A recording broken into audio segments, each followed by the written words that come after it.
동력, 글밭, 11월 27일 수요일. 그 검찰 어디까지 갈까? 검찰이 거악을 척결했다고 까마귀가 꺽꺽하고 웃는다.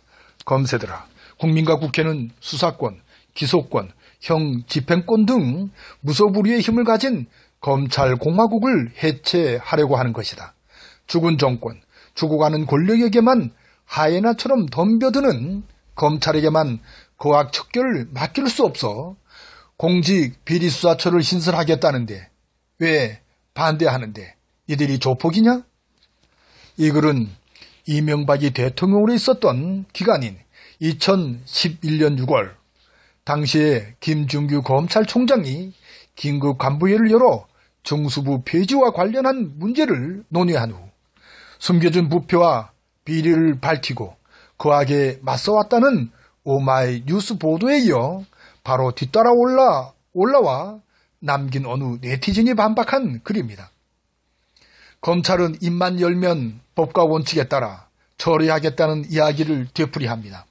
그때부터 8년이 지난 지금에 들어도 전혀 이상한 이야기로 들리지 않을 정도로 오늘의 검찰은 변함이 없습니다. 더욱이 어제 두 번째로 열린 정경심의 재판에서도 확인할 수 있었던 오늘의 검찰입니다. 공판 준비 과정에 해당하는 어제의 재판은 송인권 부장판사의 심리로 열렸습니다. 여기서 재판장은 검사들에게 두 가지 문제를 제기했습니다. 그 하나는 공문서 위증 교사의 정범 문제입니다. 그러니까 위증 교사를 했다고 하는데 그러면 그 범죄를 저지른 사람은 어떻게를 묻고 있습니다. 정경심에게 죄를 저지르도록 시킨 죄를 묻기에 앞서 죄를 저지른 사람에게 먼저 죄를 묻는 것이 합리적이라는 말씀이지요. 그 둘은 사건 병합의 문제입니다. 기소했던 사건의 날짜가 처음과 나중 것이 틀리기 때문입니다. 그러니까 틀린 날짜의 두 표창장을 위조했다면 그 목적이 다 다를 수 있다는 것입니다. 중목적이 당연히 다르다는 것이죠. 따라서 전혀 다른 사건으로 보는 것이 옳다는 말씀입니다. 그런데도 이걸 하나로 합쳐 다루자는 것은 논리적으로 맞지 않다는 것입니다. 이것은 조국의 잦은 사태를 끌어내기 위하여 먼저 기소를 해놓고 뒤늦게 수사를 하는 검찰의 행태에 근본 문제를 제기한 것입니다. 따라서 이런 검찰의 엉터리 기소는 재판을 열 까닭을 찾을 수 없을지도 모릅니다.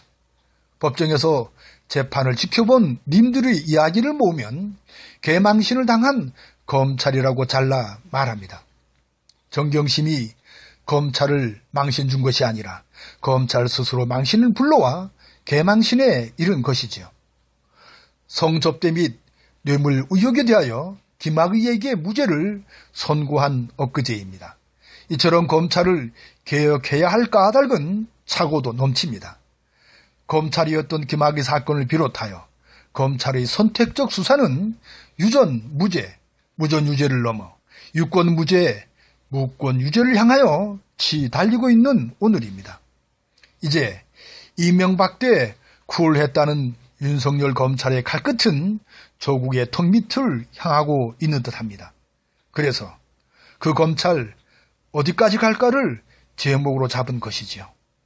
수요일 새벽은 어느덧 아침을 건넙니다. 고맙습니다.